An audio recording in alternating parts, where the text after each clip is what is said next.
Hello everyone, welcome to my channel. Keep it simple but significant. I am your host Sasi. Let's start today's discussion. Which of the following exercised the most profound influence in framing the Indian Constitution? Indian constitution में बनाने में सबसे ज़्यादा influence किसका था? तो ये है the government of India act 1935. Answer is D, the government of India act 1935. और जो हमारा 70% कॉन्स्टिट्यूशन है वो इसी nearly 70% of the constitution was reproduction of the act. Okay.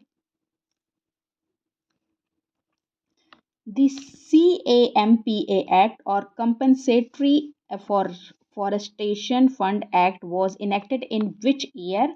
तो CAMPA एक्ट इनेक्ट हुआ था 2016 में. Answer is C. Okay. The government of India came up with the act to compensate the loss of forest area and to maintain the sustainability. Who appoints the judge of a state high court? State high court के जज को appoint कौन करता है? तो ये करते हैं president in consultation with the chief justice of India and the governor of the state. Answer is D. Answer is D. The judge of a state high court are appointed by the president in consultation with the chief justice of India and the governor of state. और इनको transfer किया जा सकता है, remove किया जा सकता है बाय द प्रेसिडेंट.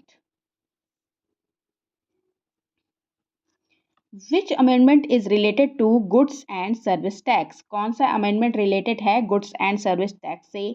तो ये रिलेटेड है 101 अमेंडमेंट एक्ट. ये आया था 2016 में. ओके. इसमें स्पेशल प्रोविजंस बनाए गए थे with respect to goods and services tax.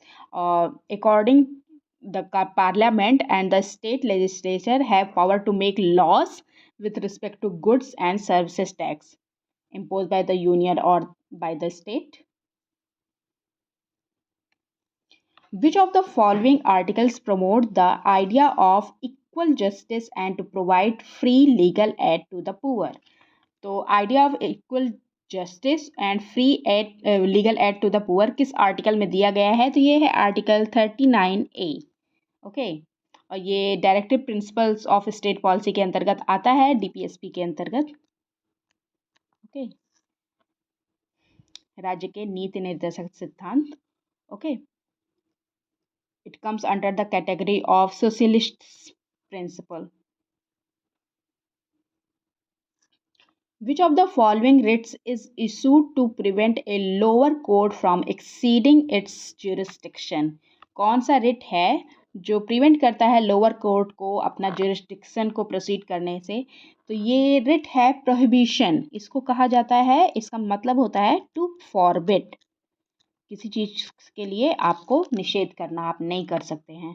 और इसको इशू किया जाता है हायर कोर्ट के द्वारा टू अ लोअर कोर्ट और अ ट्राइब्यूनल, उनको प्रिवेंट करने के लिए कि वो अपना एक्सीड नहीं कर सकते अपने जुरिस्डिक्शन को.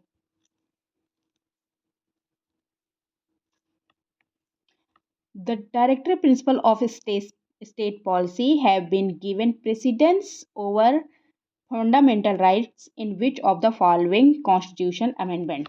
DPSP को प्रेसिडेंस दिया हुआ है फंडामेंटल राइट्स के ऊपर. कौन से कॉन्स्टिट्यूशन में? तो ये था 42nd कॉन्स्टिट्यूशन, 42nd अमेंडमेंट है. Which among the following article of Constitution of India deals with prohibition of traffic in human beings? तो कौन सा ये आर्टिकल है जो प्रोहिबिट करता है ट्रैफिक ऑफ ह्यूमन बींग्स? तो ये है article 23. Answer is C. Okay. और आर्टिकल 24 फोर्सफुल लेबर की बात करता है. आर्टिकल 21 लिव विद डिग्निटी की बात करता है, right to life. India borrowed the idea of concurrent list from the constitution of which of the following countries? तो इंडिया ने बोरो किया है कॉन्करेंट लिस्ट को किस कंट्री से? ऑस्ट्रेलिया से. और इंडिया के शेड्यूल 7th में है कॉन्करेंट लिस्ट. इसमें union, state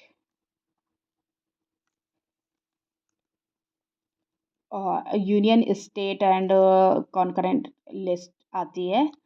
okay, concurrent list में यूनियन और स्टेट दोनों लॉ बना सकते हैं।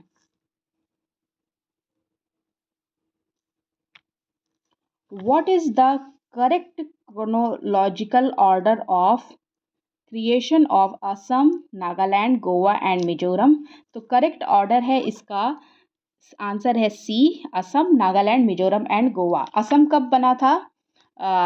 Assam was created as the state in the year 1935 but it was carve out of larger province of Bengal.